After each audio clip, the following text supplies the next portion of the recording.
I don't know what I was expecting this comment section to look like, but it wasn't this. He named his new daughter the same name as our baby that we lost. Mine apparently read a poem to his bride at their wedding reception dinner. It was an original poem I wrote for him while dating. What? He wore my dad's watch to his wedding. He moved her into the house we bought together, which also happens to be my childhood home. Burn it down.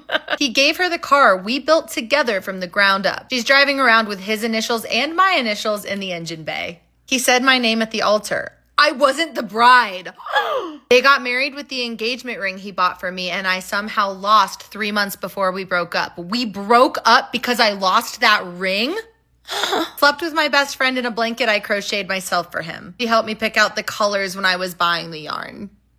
Their first child is my middle name, and their second is my first, and their dog is my brother's.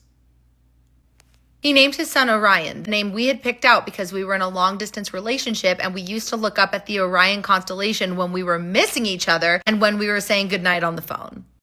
They took engagement pics as a happy family of 3 with my dog. My ex wore the same suit from our wedding to his second wedding. He called me on his wedding day and said, I always thought this would be us, and laughed. What the fuck? Mine wore the cowboy hat that I bought him for our cruise in his wedding photos, with the woman he told me was his cousin. What? He married her on my birthday. She wore the anniversary necklace I gave him to our daughter's funeral.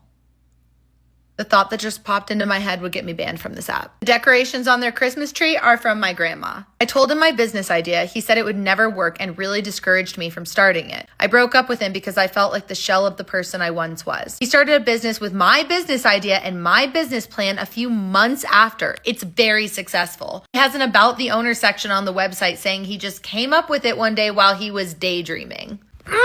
He named all 5 of his daughters after me using different combinations of my first and middle name. Girl, what is your name? His dating profile picture was taken at our vow renewal ceremony. He covered his tattoo of our daughter's name with his new child's name. He named their kid after my dad and mom. He's never met our son. He ordered his wedding cake from the bakery that I worked at. I had to make his wedding cake. He wore the watch I got him on their wedding day. He proposed with the same ring I said no to 24 hours before? Thank God you said no. My ex-husband wore his wedding suit to their date. He named their daughter my first and middle name. She wears my engagement ring. It has our initials engraved inside of it. Her name doesn't start with either of the initials. What? They got matching tattoos of art I created. How much you want to bet she doesn't know? Where are y'all finding these villains? We'll find better men.